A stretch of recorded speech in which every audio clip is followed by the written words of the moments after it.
ये कामनेस ना, या अपने चित्त को शांत करना, हमेशा से हमारे बड़े बुजुर्ग हमें सिखाते आए हैं। तभी तो एग्ज़ाम्स हों या फिर कोई कंपटीशन हो, तो हमेशा हमें काम रहने के लिए सिखाया जाता है, अपने चित्त को शांत करने के लिए सिखाया जाता है। यहाँ तक कि स्पोर्ट्स में भी जब आप खेलने जाते हैं तो उससे पहले कहा जाता है कि आपकी रात की नींद पूरी होनी चाहिए, आप शांत चित्त से उठिए, मेडिटेट कीजिए ताकि आप जो है बिल्कुल शांत चित्त हो जाएं, और तब जब आपकी परफॉर्मेंस होगी वो आउटस्टैंडिंग होगी। ये कहावत हर प्रोफेशन पर लागू होता है। जो आज की मेरी मेहमान है वो भी बहुत शांत चित्त है। वो एक बहुत ही रिनाउंड फुटबॉलर है, बहुत से लोगों के लिए एक आइकन की तरह है, क्योंकि वो ना एग्रेसिवली कुछ नहीं करती। फील्ड पर वो बहुत एग्रेसिव है, लेकिन फील्ड पर जाने से पहले वो बहुत शांत रहती है, और फील्ड से आने के बाद भी, मतलब विनर होने के बाद भी वो बिल्कुल शांत रहती हैं, जैसे कि उन्होंने कुछ बड़ा किया ही ना हो। आज हमारे साथ हैं दिव्यानी सिंह, जो कि एक बहुत रिनाउंड फुटबॉलर हैं। अपने बारे में वो खुद बताएंगी, क्योंकि मैं चाहती हूँ कि जब वो अपना इंट्रोडक्शन आपको दे तब आप उनके चेहरे को देखिएगा कि कितने शांति से वो अपने बारे में बताती हैं, एज इफ उन्होंने कुछ बहुत बड़ा तो अचीव ही नहीं किया है। तो मैं दिव्यानी को भेजती हूँ, एक रिक्वेस्ट, उनसे करते हैं बातें। आप अपने सवाल दिव्यानी आप एक बार चेक कर लीजिए।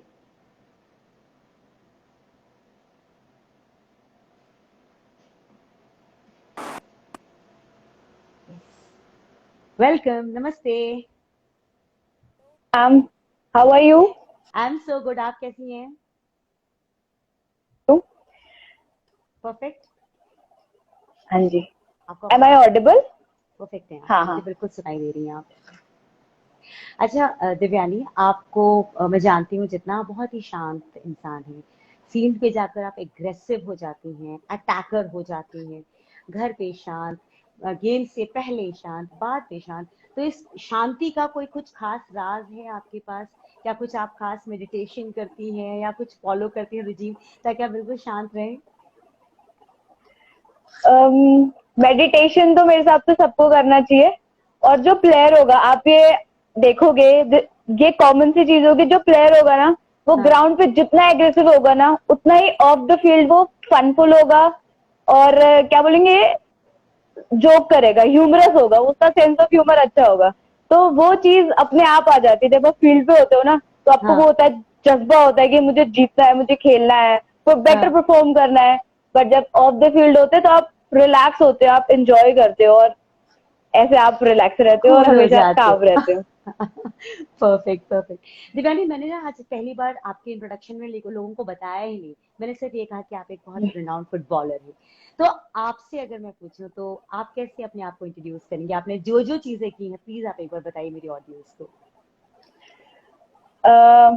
आई वुड से कि I love to play football, and I loved and I still love to play football. मुझे फुटबॉल खेलना पसंद है। बस I am a better player, कि मैं खराब हूँ आई डोंट नो, लेकिन मुझे खेलना पसंद है, मुझे इतना पता है। If you talk about my achievement, तो हाँ। मैंने यूनिवर्सिटी ऑफ दिल्ली खेला है, यूनिवर्सिटी ऑफ दिल्ली रिप्रेजेंट किया है ऑल इंडिया पे, और सीनियर नेशनल खेला हुआ है, जिसमें मैंने दिल्ली टीम रिप्रेजेंट की थी। और आपने 4 बार रिप्रेजेंट दैट किया इज है माई ना? Highest achievement. हाँ जी। 4 बार, मैंने वाह। University of Delhi 4 bar represent किया है, और वाह। 1 टाइम सीनियर नेशनल रिप्रेजेंट किया है वाह। अच्छा, ये दिल्ली टीम को। एमपी ब्लाइंड, वो क्या था? ब्लाइंड फुटबॉल एसोसिएशन, वो हाँ क्या जी, है? हमने लास्ट टाइम बात की थी। हाँ। तो फुटबॉल, हाँ। जैसे अब मैंने बताया, मैंने एमटेक कर लिया है, I am now a post graduate in physical education field. हाँ। तो मैंने, जैसे नॉर्मल किड्स जो होते हैं, आप उन्हें कोचिंग देते हो, उनको आप हम्म। फुटबॉल सिखाते हो, hmm. But there is a blind footballers as well. जो ब्लाइंड किड्स हैं, जो ब्लाइंड बच्चे हैं, जो थोड़े हम्म। डिसेबल्ड हैं, हाँ। उनके लिए भी फुटबॉल होता है। तो मैंने अभी उसमें मान लीजिए फर्स्ट स्टेप ही है मेरा, मैंने उनके बारे में, how to deal with that kid, how to coach them, how to make them happy. Important is how to make them happy. तो कैसे वो चीजें हम उनके लिए ऑर्गेनाइज कर सकते हैं, इस चीज के लिए मैंने अभी एक कोचिंग ली थी, अरे वाह, क्या बात है। अच्छा, मतलब इसके पीछे कोई सर्टिफिकेशन। खास मंशा थी आपकी? आप कुछ सोच करके आपने इसकी ट्रेनिंग ली थी, या आपने simply कर-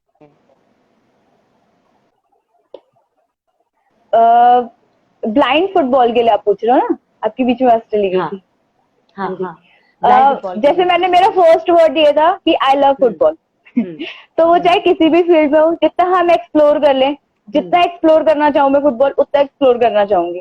तो right. One of the reason ये था। और अदर देन नॉर्मल, आप नॉर्मल जो टोटली फिट है आप उनको कोच करो, hmm that would be easy. लेकिन अगर आप एक ऐसे किड्स को ट्रेन करोगे जो हम्म। ऑलरेडी किसी डिसेबिलिटी में है, या उनको कहीं ना कहीं कोच करना वन स्टेप हार्डर होगा। तो राइट।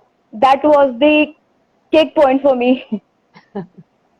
सच में आप कुछ हमेशा अलग हटके करती हैं। आजकल आप क्या कर रही हैं? राइट नाउ अब मैं अपग्रेड हो गई हूँ। लास्ट टाइम जो हुआ था उस टाइम ओह आई वाज अच्छा। अ स्टूडेंट एंड अ हाँ प्लेयर। अब मैं now I am doing a job. मैंने एक हाँ स्कूल ज्वाइन किया है एज अ हाँ हाँ। फिजिकल एजुकेशन टीचर वाह वाह। अपने होम टाउन में, अच्छा, एमपी में। मैं आपसे सवाल पूछूंगी, लेकिन ना दीप बेनीवाल जी हैं, वो भी एक बहुत जाने वाले फुटबॉलर हैं। वो कह रहे हैं one of the best coaching place to train blind football player. वो एमपी की शायद बात कर रही थी, जिसमें आपने आपने पढ़ाई की है शायद। तो ये हाँ हाँ हाँ। खुद भी फुटबॉलर हैं, तो उन्होंने इसके बारे में जिक्र किया है। अच्छा, आपने जैसे अभी बातों बातों में बताया कि अब आप फैकल्टी के तौर पर लगी हुई हैं यहाँ पे ना, जहाँ पे आप हम्म। लगी हैं। तो एज अ ट्रेनर आपको क्या लगता है, जब आप स्टूडेंट्स को फुटबॉल देती होंगी खेलने के लिए, तो बॉयज या गर्ल्स में जैसे हमें क्या होता है कि हमें लोग ना, लड़कियों को लोग यूजुअली सोचते हैं कि डॉल से खेलने वाली चीज होती है। जब हमारे यहाँ मेहमान भी आते हैं तो क्या करते हैं, लड़कों के लिए बैट बॉल ले आ देते हैं और हमारे लिए गुड़िया उठा के ले आते थे। तो ऐसा कुछ या आप भी। किचन सेट ले आएंगे। हाँ, किचन सेट। मतलब ये कितना उनके दिमाग में बिल्कुल बना हुआ है, कंडीशनड है कि लड़कियां हैं तो ऐसा ही करेंगी। तो एज ए ट्रेनर अब आपको क्या लगता है कि वो हमारी कंडीशनिंग एज इट इज आज भी लड़कियों के बीच में बनी हुई है, या कुछ चेंज आया है? चेंजेस हैं लेकिन चेंजेस बहुत मिनिमल है। उन अच्छा। चेंजेस का जो परसेंटेज है बहुत ही मिनिमल है। उनको अभी भी ग्रो करना है। अभी भी बहुत स्कोप है वुमेन्स के लिए, और वुमेन्स बहुत लैक कर रही हैं। जैसे मैं अपना एक्सपीरियंस शेयर करती हूँ, being a teacher in a school. मैंने ऐसे नोटिस किया है, ये एवरीडे का ही होता है कि हम्म जैसे जब लाइनअप होंगे किड्स सारे क्लास के, एंड आई आस्क देम कि क्या खेलना चाहोगे, तो फुटबॉल आएगा, बास्केटबॉल, सारे गेम्स बोलेंगे हमें ये खेलना है, हमें ये खेलना है। और हाँ। ये वॉइस होती है सिर्फ बॉयज की। ओ। गर्ल्स क्या होती हैं, मैम स्किपिंग रोप है, हम स्किपिंग रोप ही कर लेंगे। मैम हमें नहीं खेलना, हम बैठे हैं। तो मेजर जो गर्ल्स होती हैं वो खेलना ही नहीं चाहती, और जैसे वो नहीं खेल रही वो बैठी रहती है। तो मैं हमेशा उनसे एक क्वेश्चन करती हूँ, क्यों नहीं खेलना? बोलते हैं मैम क्या ही करेंगे खेल करके, मैम नहीं खेलना, ये धूप हो रही है, पसीना आएगा, मैम नहीं खेलना। ये उनके रीजंस होते। और उसमें से अगर एक दो लड़कियां हैं जो इंटरेस्टेड हैं खेलने के लिए, हाँ। उनको मैं बोलूंगी बॉयज के साथ मिलके खेलो, तो पहला रिएक्शन बॉयज का तो मैम ये खेलेगी, ओह। ये उनका पहला रिएक्शन होता है।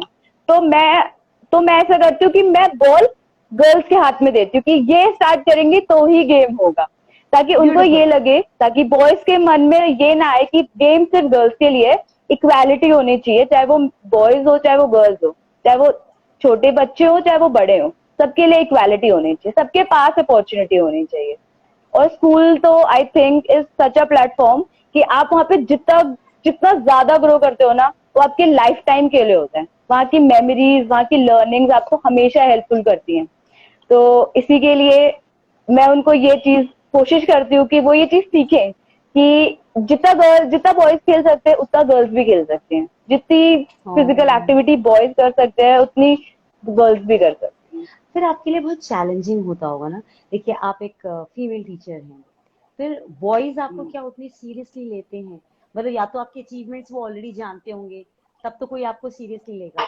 अदरवाइज अगर मैं बाई चांस आपको जानती ही नहीं और आप मेरी टीचर बन करके आप मेरे स्कूल में आती हैं, तो मेरे लिए फिर यही होगा कि अरे ये लड़की क्या सिखाएगी। ऐसे लड़के देखते हैं, अरे ये मैम क्या सिखाएंगे, तो खुद ही बच्ची है। ऐसा कुछ होता हाँ, है? This happened actually the same thing happened with me. जो मेरा फर्स्ट डे स्कूल था तो बच्चे आके मेरे से पूछते थे, मैम आप टीचर हो, मैम हाँ आप कौन सा सब्जेक्ट पढ़ाओगे? और when I told them physical education, they were like ma'am physical education. हाँ बोले हाँ। देन पहले तो जब आप सीनियर क्लास के साथ डील कर रहे हो तो आपको पहले हाँ तो स्ट्रिक्ट होना पड़ता है, अदरवाइज वो आपको सीरियसली नहीं लेंगे। और जब हाँ। आप किड्स के साथ हो, जूनियर सेक्शन के साथ हो, तब आपको स्ट्रिक्ट होना पड़ता है, लेकिन एक अलग तरीके से स्ट्रिक्ट होना पड़ता है कि वो आपके साथ ओपन भी हो और आपसे डरे भी, तो ये डिफरेंस होता है। सीनियर क्लास को हैंडल करना थोड़ा मुश्किल है क्योंकि वो ऑलमोस्ट आपके एज के होते हैं, तो उनको मैनेज करना पड़ता है। बट एवरीवेयर गर्ल्स ज्यादा स्वीट होती हैं एज कम्पेयर टू बॉयज, तो ठीक है, it was a good experience. थोड़ा स्ट्रिक्ट हुई स्टार्टिंग में, तो अब ऑलमोस्ट थोड़े हैंडल में रहते हैं बच्चे मेरे साथ। दीप बेनीवाल और पता है क्या ये क्वेश्चन, हाँ हाँ जी, बोलिए बोलिए, आप कुछ करिए। ये क्वेश्चन, फर्स्ट क्वेश्चन ये था, मैम आपने कहाँ तक खेला है? हाँ, ये उनका क्वेश्चन था। अगर आप खेलो तभी तो आप हमें सिखाने आओगे। उनके माइंड में रहता है कि हमें वुमेन सिखा रही है या लड़की सिखा रही है, ये वाली चीज। तो देयर फर्स्ट क्वेश्चन वाज कि मैम आपने कहाँ तक खेला है, आप कौन सा गेम खेलते हो? अच्छा, फुटबॉल खेलते हो? ओ, ये तो बहुत ही डिफिकल्ट गेम है, आप कैसे खेलते हो? ये सारी चीजें। ये चीजें सच में मुझे लगता है कि लड़कों के दिमाग में या हमारे सोसाइटी के दिमाग से निकालना बहुत मुश्किल है। अभी दीप बेनीवाल जी भी यही पूछ रहे हैं आपसे कि गर्ल्स नहीं खेलना चाहती हैं, इसका सबसे बड़ा क्या रीजन आपको नजर आता है? क्या आप इसे एक्सप्लेन कर सकते हैं? Ma'am, there are like n number of reasons हैं। अगर हम एकदम डीप रियलिटी में जाए ना, तो बहुत सारे रीजंस हैं उस चीज के लिए। सबसे पहला तो एक हमारा कल्चर ही इस तरीके से डेवलप नहीं है कि ये कोई समझ सके कि वुमेन्स भी खेल सकती हैं, वुमेन भी फिजिकल एक्टिविटी कर सकती हैं। उनको बहुत लिमिटेड वर्क के लिए माना गया, लाइक किचन संभालिया, होम मेकर्स हैं वो। नहीं, वो उसके बियॉन्ड भी काम कर सकती हैं, चाहे वो प्ले फील्ड के अलावा कोई भी फील्ड हो, वो सब चीज में एक्सेल कर सकती हैं। तो सबसे पहला तो जो हमारी मेंटालिटी है, the most important thing is the mentality. जो हम सोच के बैठे होते हैं कि नहीं, विमेन्स नहीं खेल सकती, या थोड़ा सा खेल लिया, फिट रहने के लिए खेल लिया, तब बहुत है। नहीं, दे कैन एक्सेल, वो अपना इसमें करियर बना सकती हैं। ये हो गई। उसके बाद मेंटालिटी के साथ अवेयरनेस कि हाँ, जितने अब हमने देखा होगा, अभी मिताली राज मैम पर भी मूवी बनी है। सच काइंड ऑफ थिंग जब आएंगी हमारे सामने, हमारी अवेयरनेस होगी कि सबका पार्टिसिपेशन, वुमेन्स का पार्टिसिपेशन भी इक्वली इम्पोर्टेंट है, तो बहुत सारी अपॉर्चुनिटीज वुमेन्स को भी मिलना स्टार्ट हो जाएंगी। फैमिली सपोर्ट, ये बहुत इम्पोर्टेंट होता है। फैमिली के साथ साथ हमारे फ्रेंड्स का सपोर्ट भी बहुत जरूरी होता है। हमारा सराउंडिंग कैसा है, ये सारी चीज डिपेंड करती है। जब फैमिली सपोर्ट आता है, तो उसके बाद हम इसके सब पॉइंट्स में देखें तो उनके न्यूट्रिशन भी जरूरी होते हैं, क्योंकि देयर फिजियोलॉजिकल डिफरेंसेस तो है मेल्स और फीमेल्स में। तो हमें डिफरेंट काइंड ऑफ ट्रेनिंग भी चाहिए, हमें डिफरेंट काइंड ऑफ डाइट भी चाहिए, तो हमें सब चीज पर ध्यान देना चाहिए। अगर एक सक्सेसफुल प्लेयर है तो बहुत स्ट्रगल्स आया होगा, बहुत स्ट्रगल्स है। My God. अच्छा, जैसे आप ये चीजें बता रही हैं, तो आप जो अभी की जनरेशन है उसके लगभग ही है ना? तो आपने भी स्ट्रगल्स तो उतनी ही देखी होंगी। आपको क्या कभी अपने स्किन टैनिंग की टेंशन नहीं हुई, न्यूट्रिशन का ध्यान रखना, या फैमिली की अपोज करना कि ये क्या लड़कों का गेम खेल रही हो? और सबसे वर्स्ट पार्ट कि लड़कियां ही फुटबॉल खेलने के लिए बाहर नहीं आती, तो जाहिर सी बात है फुटबॉल लेकर आप लड़कों के साथ खेलती होंगी। तो आसपास के लोगों के टैंट्रम्स, उनकी गॉसिप्स, ये सब तो आपने भी बहुत सहा होगा ना? Yes, very true. ये सब मैंने देखा है, मैंने सहा भी है। कैरेक्टर असैसिनेशन कर देते हैं अड़ोस पड़ोस वाले। हुआ है, very true. It happened to me, it happened to my whole team when I was in school. ऐसा हुआ है। ये सारी चीजें होती है टैनिंग की।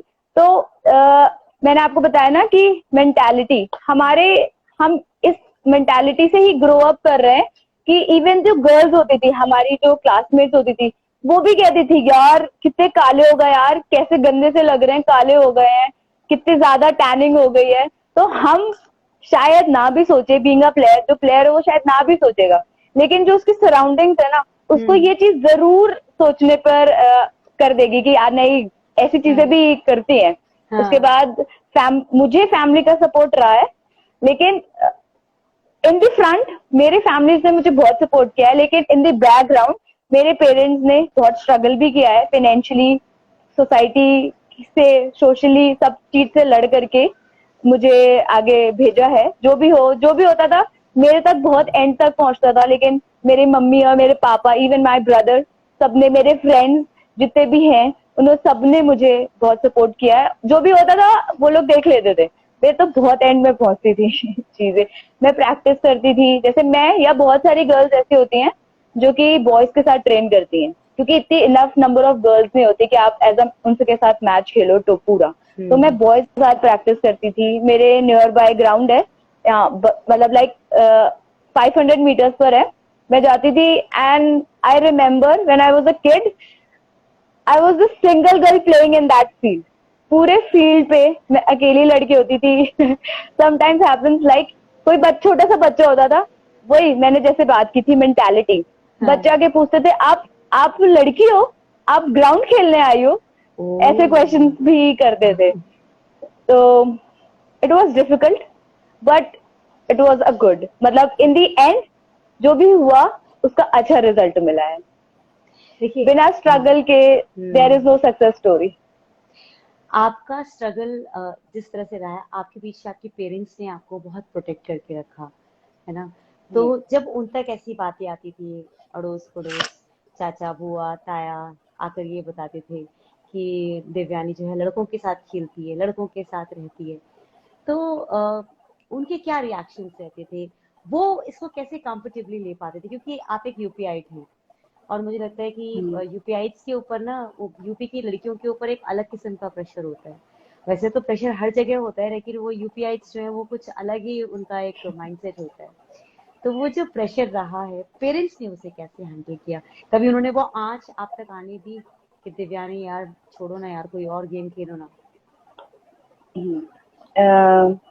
नहीं, टिल डेट मेरे पेरेंट्स ने हमेशा, मतलब इन दी फ्रंट मुझे हमेशा अपने पेरेंट्स का सपोर्ट मिला है। सबसे ज्यादा मुझे मेरी मम्मी का सपोर्ट मिलता था। मेरे पापा सपोर्ट करते थे क्योंकि सारी चीजें तो वही देते थे, पर कई बार वो ऐसे हो जाते थे कि सुबह छोड़ने जाना है, रहने दो मत जाओ। लेकिन मेरी मम्मी हमेशा कुछ कुछ ना कुछ अरेंज कर देती थी।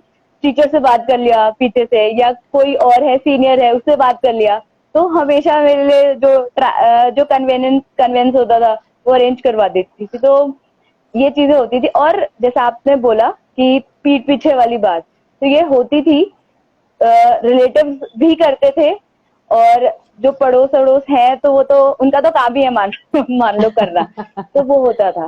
लेकिन मम्मी और मेरे पेरेंट्स ने हमेशा ये ऐसे गाइड किया है कि जो तुम्हारा मोटिव है, तुम ग्राउंड जा रहे हो प्रैक्टिस करने, तो वो उस ग्राउंड जा रहे हो, अपना टाइम दे रहे हो आप, तो उस पे एक मोटिव है तुम्हारा, तो कॉन्सेंट्रेट ऑन दैट थिंग। आसपास क्या हो रहा है उसे छोड़ो, लेकिन तुम्हारा जो काम है, तुम्हें जो करना है, जिसके लिए तुम अपना टाइम लगा रहे हो, तुम उस पर कॉन्सेंट्रेट करो और बाकी सब सही रहे। तो that is how they tell me to deal with the world. आपको अपनी एजुकेशन, आपकी स्कूल की पढ़ाई लिखाई या कॉलेज पढ़ाई लिखाई, वो और स्पोर्ट्स दोनों को मैनेज करने में कभी कोई प्रॉब्लम आई? या पापा ने कभी ऐसे कहा मैम, कि देखो देवयानी, मार्क्स में मैं कोई समझौता नहीं चाहता, मार्क्स पूरे आने चाहिए, बाकी तुम गेम के चक्कर में मार्क्स वार्क्स के साथ मत खेल जाना, ऐसा कभी कुछ हुआ? ऐसा नहीं, मतलब मैं बहुत टॉपर नहीं हूँ, मैं एवरेज स्टूडेंट हूँ। तो मैं खेलने के बाद भी उतने ही एवरेज नंबर्स ले आती थी, अराउंड 70s की लाइन पे। अरे क्योंकि क्या वाह! होता है ना, मतलब ये मैंने अपने में ऑब्जर्व किया है कि जब आपको सिर्फ पढ़ना होता है, आप किसी एक्टिविटी में इंडल्ज नहीं होते हो, तो आप बहुत ही एक जगह पर होते हो, कल हो जाएगा, बाद में हो जाएगा, आप इसमें हो जाते हो। बट आप किसी एक्टिविटी में इंडल्ज होते हो, टाइम नहीं है को रहता है कि मेरे पास लिमिटेड टाइम है, आधा टाइम मुझे ग्राउंड पे देना है, आधा टाइम मुझे किसी एक्टिविटी में देना है, आधा टाइम बचा है। तो जो आपके पास आधा टाइम होता है ना, आप अपने फुल कंसंट्रेशन के साथ पढ़ते हो, तो आप सही नंबर ले आते हो, इतना कि घर वाले डांटे ना, और रिलेटिव्स को दिखाने के लायक भी नंबर हो जाते हैं। बिल्कुल सही आपने कहा। अच्छा, आज इस पॉइंट पे आप खड़ी हैं, आप अब जॉब भी कर रही हैं, है ना? हेलो, आपको आवाज आ रही है? आवाज आ रही है नहीं आपको? आवाज नहीं आ रही। मुझे आपकी आवाज बिल्कुल क्लियर आ रही है, हेलो, आपको नहीं आ रही? Hello, can you hear me? नहीं आवाज चली गई। हेलो, मुझे तो आपकी आवाज आ रही है। अब फिर से बोलूं मैं? आवाज नहीं आ रही मुझे, एक बार मैं आप हेडफोन रिकनेक्ट करती निकालिए। हूँ। नहीं, आप हेडफोन निकालिए एक बार। हेडफोन आपने पहना हुआ है ना? हेलो, हाँ, आपको अब आएगी, मेरी आवाज आ रही है? अब आई। अब आ रही है? हाँ जी। अब आए? हाँ, मुझे लगता है आपका कॉल आया था, तो हो सकता है इस वजह से प्रॉब्लम हुई होगी, है ना? पर अब मुझे आपकी आवाज नहीं आ रही। हेलो, अब आ गई, अभी आ रही है आपको? अब आ गई, हाँ, परफेक्ट, आ गई, आ गई। हाँ, मैं आपसे ये कह रही थी कि अब आप जिस स्टेज पर पहुंची हैं, आप पढ़ा भी रही हैं, गेम्स टीचर के तौर पर आप काम भी कर रही हैं, तो आपके पेरेंट्स आपको क्या अभी भी आपको गेम्स खेलने के लिए मोटिवेट करते हैं, या वो ये कहते हैं कि अब तुम्हें नौकरी मिल गई है, अल्टीमेट गोल क्या तुम्हारा नौकरी ही था, तुम अब अपने गोल के साथ लगे रहो, अब बच्चों को ट्रेन करो, अब अपनी ट्रेनिंग छोड़ दो? कहीं आपने भी ये तो सोच नहीं लिया कि अब आपको इसके आगे कुछ नहीं नहीं, करना, आपको सिर्फ इतना करना है? नहीं। खेलने का, अगर हम प्रैक्टिस कर रहे हैं या किसी एक्टिविटी में इंडल्ज है तो उसमें एक फिट हो रहा है इंसान, and the person who is fit वो मेंटली काफी स्ट्रांग होता है। तो आई डोंट नो, मुझे अब मैं कोई कंपटीशन में पार्टिसिपेट करती हूँ एंड मैं चाहती हूँ मैं पार्टिसिपेट करूँ, जो कि अगर मुझे अपॉर्चुनिटी मिलेगी तो मैं जरूर करूंगी। बट हाँ, स्टिल एक फिट रहने के लिए, अगर मैं फिट हूँ, अगर मैं फुटबॉल के टच में नहीं भी हूँ लेकिन अगर मैं फिट हूँ या मैं कंटिन्यूस रनिंग और फिजिकल एक्टिविटीज में इंडल्ज हूँ, तो मैं एटलीस्ट फिट रहूंगी और मैं कभी भी अपने गेम में खेल सकती हूँ। तो ऐसा कोई थॉट नहीं है कि मैं नहीं खेलूंगी या बंद कर दूंगी। हाँ, मैं खेलूंगी और मैं प्रैक्टिस में भी रहूंगी, लवली। फिजिकल फिटनेस में तो रहूंगी, एटलीस्ट फिट रहूंगी। अच्छा, जेडी जर्नलिस्ट हैं, वो पूछ रहे हैं what must be done to empower young sports person, क्या करना चाहिए हमें? What must be done? हाँ, okay, young sports young person kids के के लिए। लिए। हाँ, हाँ जी, उनके लिए जितने ज्यादा उनको हम अच्छे से ट्रेनिंग देंगे, क्योंकि जब वो अच्छे से ट्रेन होंगे किसी एक इवेंट में या किसी एक गेम में स्किलफुल होंगे, तो वो हमारे सिर्फ अपने लिए नहीं, खुद के लिए नहीं, बल्कि वो नेशन के लिए एक स्पोर्ट्स पर्सन बनेंगे। तो हाँ, हमें इसी लॉन्ग टर्म के प्लानिंग के साथ हमें उनको ट्रेन करना चाहिए। ट्रेनिंग के साथ साथ हमें उनकी डाइट पे बहुत इंपॉर्टेंट है। जितना बच्चा ट्रेन कर रहा है उसके हिसाब से उसको डाइट इज वेरी इंपॉर्टेंट, क्योंकि लॉन्ग टर्म में उसकी परफॉर्मेंस क्या हो जाएगी, डाउन हो जाएगी। तो अगर वो अच्छे से ट्रेन कर रहा है तो उसके लिए अच्छी सी डाइट होनी चाहिए, ताकि वो इन द लॉन्ग रन हमें उस बच्चे का नेशन के लिए, वो मतलब नेशन के लिए वो हमारा एक सक्सेसफुल स्पोर्ट्स पर्सन की तरह आए। तो ये चीजें हैं। और एकेडमीज होती हैं, हम्म, एकेडमीज नहीं भी हैं तो आसपास अगर आपके पास अपॉर्चुनिटी है कि आप बच्चों को ट्रेन कर सको, ट्रेन नहीं, उन्हें बता सको कि हम्म, ऐसे करना चाहिए या वैसे करना चाहिए। आप भी कर रहे हो, अगर आप भी ग्राउंड पे जाकर के कर रहे हो, तो वो कहीं ना कहीं जो वहां पे छोटे बच्चे आए हैं उनके लिए अवेयरनेस है। जो पेरेंट्स वॉक करने आए हैं या जो अंकल जो सीनियर हम्म, सिटीजन जो आए हैं उनके लिए वो अवेयरनेस है कि नहीं यार, बच्चे आ रहे हैं, इस एज की गर्ल्स आ रही हैं, इस एज के बॉयज खेलने आ रहे हैं, तो वो भी अपने घर जाकर के वो मोटिवेट कर सकते हैं ताकि हाँ, और पार्टिसिपेशन बढ़े। हाँ, बिल्कुल ठीक कह रही है। अच्छा, आपने ना पूरे प्रोग्राम के दौरान न्यूट्रिशन पे बहुत ज्यादा आपने स्ट्रेस किया, एम्फेसाइज किया कि न्यूट्रिशन का ध्यान रखना चाहिए। और न्यूट्रिशन। हमारे यहाँ सबसे बड़ी दिक्कत ये है कि बेटे और बेटियों में ना न्यूट्रिशन का वो जो बंटवारा होता है वो बहुत गड़बड़ रहा है। अब ये वाली जनरेशन हाँ, जो पेरेंट्स हैं वो बहुत अवेयर हैं और बेटे बेटी में फर्क अवेयर है। नहीं करते, है ना? लेकिन जो पहले वाला टाइम था उसमें बड़ी बड़ी दिक्कत हुआ करती थी। अभी जो है न्यूट्रिशन के नाम पर बच्चों को बहुत कुछ दे दिया जाता है, पर न्यूट्रिशियस है कि नहीं उस वैल्यू को नहीं सोचा जाता है। तो नहीं आपको समझे। क्या लगता है कि खास तौर पर न्यूट्रिशन के आपको लगता है किस पार्ट पर हमें हिस्सा मतलब बहुत फोकस करना चाहिए? हमें किस तरह का खाना जो है अपने बच्चों को बचपन से देना शुरू कर देना चाहिए, ताकि आगे चल के स्पेशली लड़कियों को मतलब ऐसी कोई बॉडी में हम्म, कमी ना रहे कि वो स्पोर्ट्स हम्म, में या किसी भी ऐसे फिजिकल एक्टिविटी में पीछे ना रह जाए? हम्म। जैसे हमने बात की थी कि फिजियोलॉजिकल डिफरेंसेस तो होते हैं मेल एंड फीमेल्स में, hmm, and after the age of 30 40 जब वुमेन्स में मेन्यूपॉज आता है तो क्या हम्म, होता है, उनकी बोन्स बहुत वीक हो जाती हैं। अगर हम कंपेयर करें मेल और फीमेल्स में, तो हम्म, फीमेल का जो डिग्रेडेशन लेवल होता है वो एज कम्पेयर टू मैन बहुत ज्यादा होता है, जिसकी वजह से बहुत प्रॉब्लम्स होती हैं उनकी बॉडी में, सब चीज में हार्मोनल हम्म, चेंजेस ये बहुत ज्यादा होते हैं। तो हम्म, इसके लिए अगर हम इनिशियल मतलब किड से ही, मतलब बच्चे जब होंगे उसी में अगर हम न्यूट्रिशन पे ध्यान दें तो ओल्डर एज में या जब स्पेशली वुमेन, तो उनको ये प्रॉब्लम्स कम फेस करनी पड़ेंगी। प्रॉब्लम्स होंगी लेकिन हम उन्हें उन चीज को मिनिमाइज कर सकते हैं, एक तो ये एडवांटेज मिलेगा। और आपने पूछा कि किस चीज पर कैसे हम ये डेवलप करें, तो उसके लिए हमें ना एक हेल्दी कल्चर डेवलप करने की सोचनी चाहिए, लाइक इन फैमिलीज भी, कि हम क्या करते हैं, जो किड्स होते हैं ना वो अपने पेरेंट्स को या अपने सीनियर्स को इमिटेट करते हैं, जो चीजें वो कर रहे हैं वो इमिटेट करके ज्यादा सीखते हैं।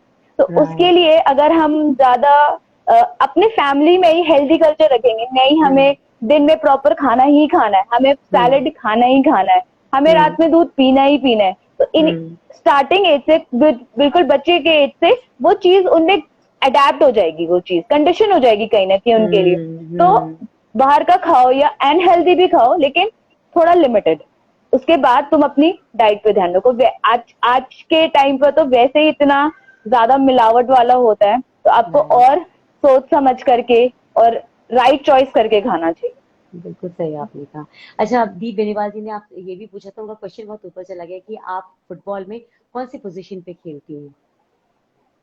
मैं आई स्टार्टेड एट स्ट्राइकर, मैंने स्ट्राइकर स्टार्ट किया था, लेकिन जब मैं कॉलेज में आई तो मैंने मिड भी खेला है। हाँ। तो बेसिकली मैं ऑफेंस प्लेयर हूँ, कि मैं आगे वाला अटैकर वाला पोजीशन ज्यादा खेलती हूँ, स्ट्राइकर खेल लेती हूँ या मिड पोजीशन पे खेलती हूँ ज्यादा। और स्कूल में ऐसी स्टेज पे आती थी जब मैंने गोल कीपिंग भी की है। अच्छा, लवली लवली।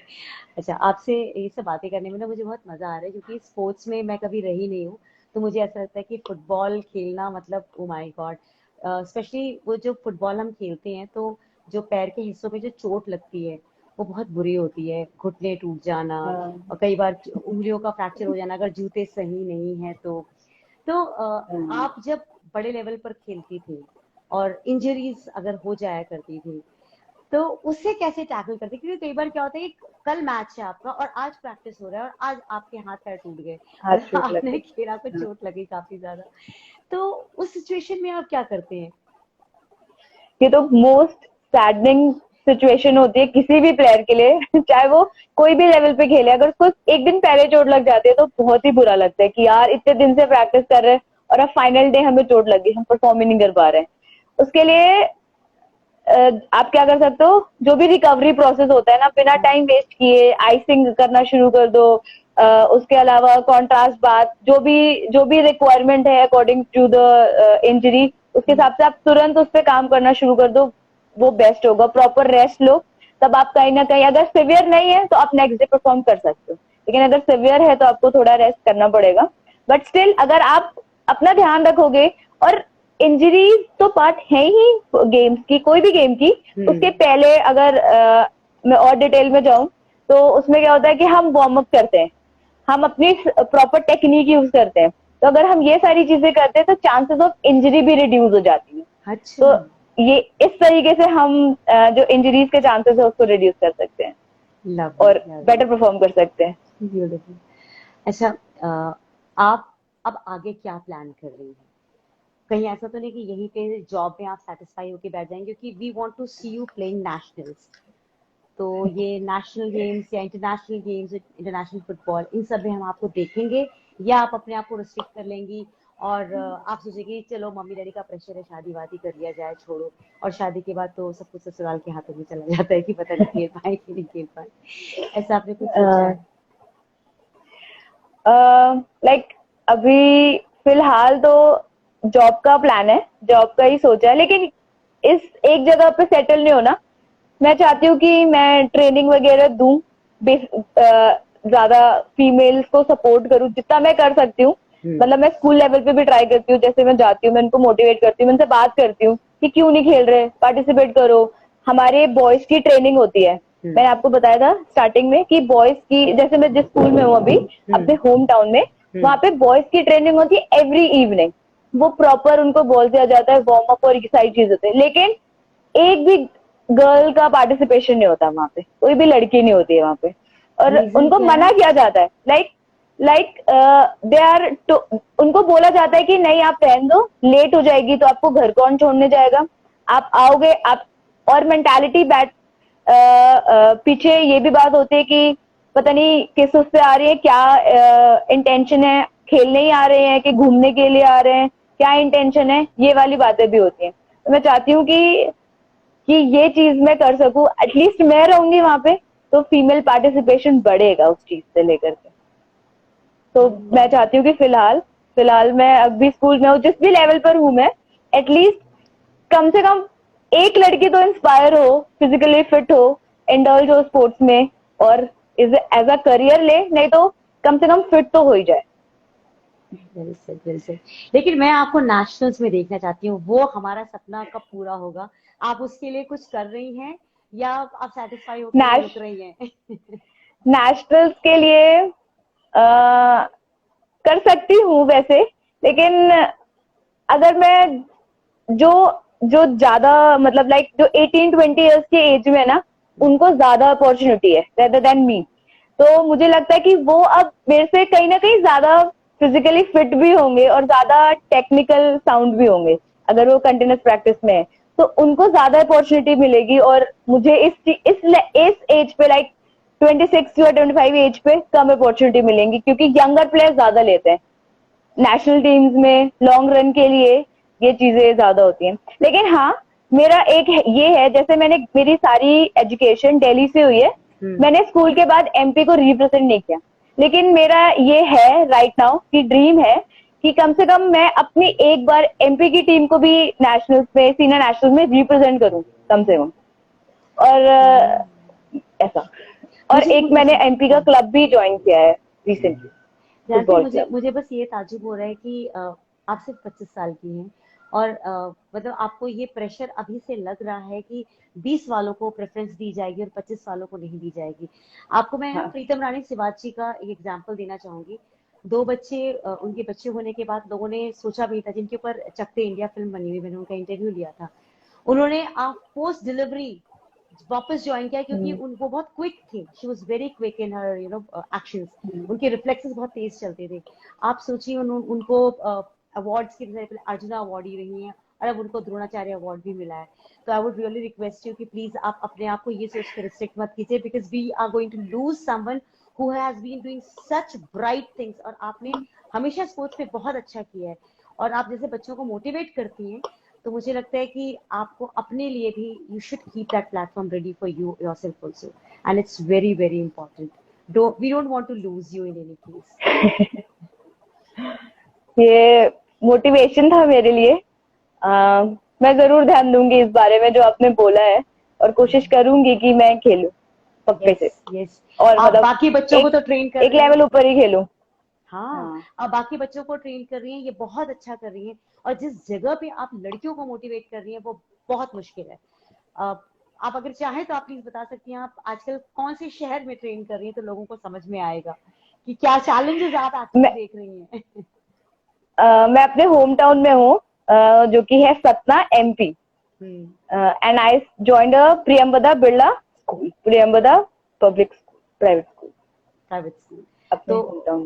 वहां पे होम टाउन में आपको भी पता है कि कुछ रिस्ट्रिक्शंस हैं, कुछ दिक्कतें हैं, लेकिन जब आप वहां लड़कियों को मोटिवेट कर सकती हैं तो मुझे लगता है कि फिर सेल्फ मोटिवेशन में आपको कोई खास जरूरत है नहीं। आपको सिर्फ अपने गोल को फोकस करना है वापस से, ताकि we see you yes playing in nationals and international again. Devyani, आपसे बात करके ना सच में बहुत मजा डेफिनेटली। आया है। I really love talking to you. This is not the first time कि मैं आपसे बात कर रही हूँ, दूसरी बार आपसे बात कर रही हूँ। पिछली बार वाली थोड़ी सी टेक्निकल हाँ इश्यूज हो गए थे, पर तभी भी मुझे बहुत मजा आया था। और इस बार की हमारी जो डिस्कशन रही, of course it has been quite different from what we did last time. तो चलते चलते अगर कोई एक ऐसी मोटिवेटिंग लाइन आप सबके लिए कहना चाहें, to all the people that joined us, या जो हमें बाद में भी देखेंगे, स्पेशली लड़कियां और उनके पेरेंट्स, तो आप उनके लिए क्या कहना चाहेंगे? मैं सिर्फ 2 वर्ड्स कहना चाहूंगी,